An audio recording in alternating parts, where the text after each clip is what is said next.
ಇನ್ನು ಬಳ್ಳಾರಿಯ ಕತೆ. ಈ ಬಳ್ಳಾರಿಯಲ್ಲಂತೂ ಒಂದೊಂದು ರೀತಿಯಲ್ಲಿ ಒಂದೊಂದು ಆಟಗಳನ್ನು ಆಡ್ತಾ ಇದ್ದಾರೆ. ಇಲ್ಲಿಯವರೆಗೂ ಕೂಡ ಈ ವಿಚಾರದಲ್ಲಿ ಆಚೆ ಬರದೇ ಇರುವಂಥ ಪ್ರಶ್ನೆ ನನಗಿಷ್ಟೇ, ಗುಂಡು ಹಾರಿಸಿದಂಥವ್ರು ಯಾರು?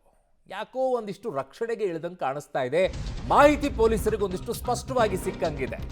ಬಳ್ಳಾರಿಯಲ್ಲಿ ಬ್ಯಾನರ್ ಗಲಾಟೆ ಪ್ರಕರಣ ಏನಿದೆ, ಜನಾರ್ದನ್ ರೆಡ್ಡಿ ಮನೆ ಬಳಿ ಮತ್ತೊಂದು ಗುಂಡು ಈಗ ಪತ್ತೆಯಾಗಿದೆ.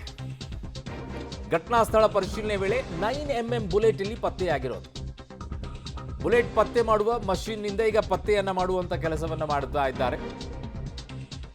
FSLಗೆ ಬುಲೆಟ್ ಅನ್ನ ಈಗ ಅಧಿಕಾರಿಗಳು ರವಾನಿಸಿದ್ದಾರೆ.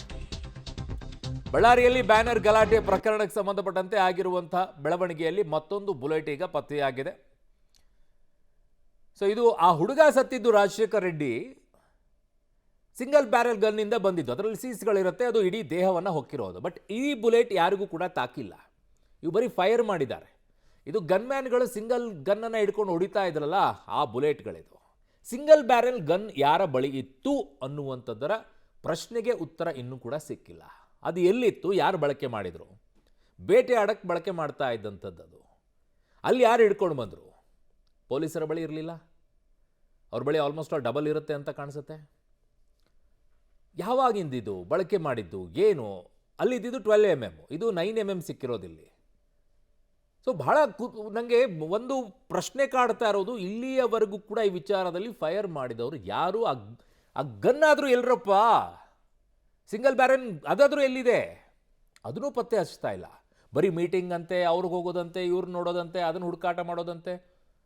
ಅಂದರೆ ತಣ್ಣಗಾಗಲಿ ಅಂತ ಕಾಯ್ತಾ ಇದ್ದೀರಾ? ಅಥವಾ ಯಾರನ್ನೋ ಗೊತ್ತಾಗಿದೆ ನಿಮಗೆ, ಅವ್ರನ್ನ ಹಿಡಿದು ಬಿಟ್ರೆ ಕಷ್ಟ ಆಗತ್ತೆ ಅಂತ ಹೇಳಿ ಸುಮ್ಮನೆ ಆಗಿದ್ದ? FSLಗೆ ಕಳಿಸಿದ್ದೀರಾ? ಇಷ್ಟೊಂದು ಬೇಕಾ FSLನಿಂದ ಬರೋಕ್ಕೆ ಮಾಹಿತಿ? ಯಾವ ಗನ್ನಿಂದ ಇದು ಫೈರ್ ಆಗಿದ್ದು ಅಂತ ತಿಳ್ಕೊಳ್ಳೋಕ್ಕೆ ಇಷ್ಟೊಂದು ಬೇಕಾ? ಚೆನ್ನಾಗಿದ್ದೀರಿ, ಇದು ಎಲ್ಲ ನಿಮ್ಮ ಹತ್ರ ಇದೆ. ಗನ್ಗಳನ್ನು ವಶಕ್ಕೆ ತೊಗೊಂಡಿದ್ದೀರಾ. ಬುಲೆಟ್ಗಳು ಗೊತ್ತಾಗತ್ತೆ, ಯಾವ ಗನ್ನಿಂದ ಫೈರ್ ಆಗಿದೆ ಅಂತ ಗೊತ್ತಾಗಲ್ವಾ?